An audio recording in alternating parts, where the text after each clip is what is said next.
kepada junjungan alam suri teladan kita Nabi Muhammad Sallallahu Alaihi Wasallam, pada keluarganya, pada zuriyahnya, dan juga sebagai bentuk takzim salawat juga kita aturkan pada para sahabatnya dan berikutnya sampai akhir zaman.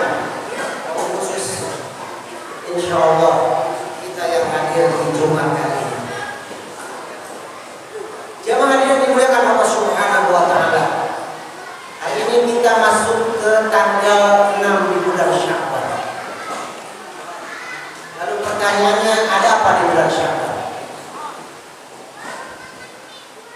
Dalam khutbah yang singkat yang tersisa sekitar 8 menit sampai setengah satu, kemudian tidak lebih dari 10 menit.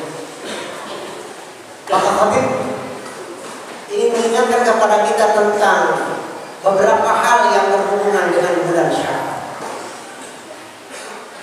Ada 3 hal. Yang pertama tentang sejarah atau peristiwa penting di bulan Sya'ban. Yang kedua, amalan apa yang harus dilakukan di bulan Sya'ban.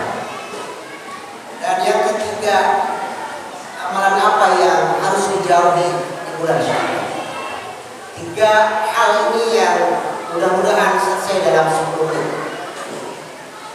Jamaah yang dimuliakan Allah Subhanahu wa taala, banyak sekali peristiwa penting yang terjadi di bulan Sya'ban. Kalau disebutkan semuanya tentunya waktunya terbatas. Tapi yang terbesarnya ada 3. Yang pertama di bulan Sya'ban adalah bulan di mana turunnya ayat kepada Kanjeng Nabi dan kepada kita perintah untuk sholawat. Jadi ayat tentang ya ayyuhalladzina amanu shallu alaihi wa sallimu taslima. Inna Allaha wa malaikatahu yusholluna 'alan nabi ya ayyuhalladzina amanu shallu alaihi wa sallimu taslima. Sesungguhnya Allah dan para malaikat senantiasa bersalawat kepada Kanjeng Nabi. Wahai orang-orang yang beriman, bersalawatlah kepada Kanjeng Nabi dan ucapkan keselamatan atau doakan keselamatan. Nah, perintah untuk sholawat sebagai bentuk kecintaan kita kepada Kanjeng Nabi dan sebagai bentuk tolak ukur kita mendapatkan syafaat nanti di hari kiamat. Sebab sejauh mana banyaknya kita banyak bersalawat kepada Kanjeng Nabi sebagai bentuk cinta kepada Kanjeng Nabi, yang itu yang akan mendapatkan syafaat di yaumul akhir. Nah, ayat atau perintah di dalam surat Al-Ahzab tentang harusnya, wajibnya kita senantiasa bersalawat kepada Kanjeng Nabi ini turun di bulan Sya'ban. Kemudian yang kedua, perintah saum bulan Ramadan. Dalam surat Al-Baqarah 183 yang bunyinya ya ayyuhalladzina amanu kutiba 'alaikumusiyam kama kutiba 'alal ladzina min qablikum la'allakum tattaqun. Wahai orang-orang yang beriman, telah diwajibkan kepada kamu berpuasa sebagaimana telah diwajibkan kepada orang-orang sebelummu agar kamu menjadi orang-orang yang bertakwa. Ini juga turun di bulan Sya'ban.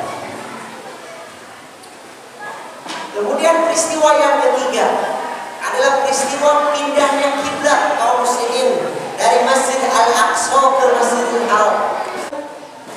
Sekali lagi di bulan Sya'ban ini peristiwa besar yang harus kita katakan yang pertama adalah perintah untuk sholawat kepada Kanjeng Nabi sebagai bentuk kecintaan kita kepadanya, sebagai satu indikator kita mendapatkan syafaat di yaumul kiamat nanti. Yang kedua, perintah untuk puasa Ramadan. Dan yang ketiga, pindahnya kiblat kaum muslimin dari Masjidil Aqsa ke Masjidil Haram, dari Palestina ke Baitullah Madinah.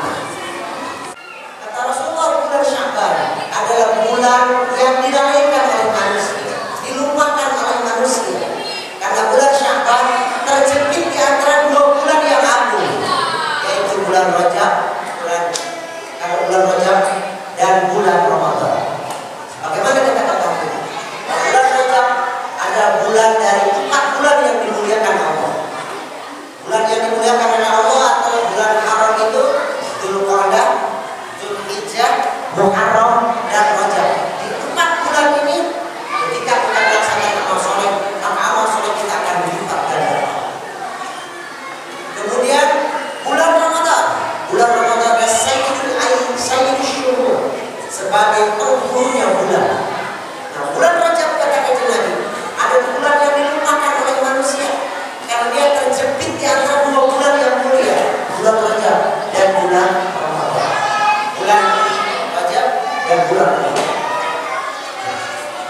Jamaah yang dimuliakan Allah Subhanahu wa taala.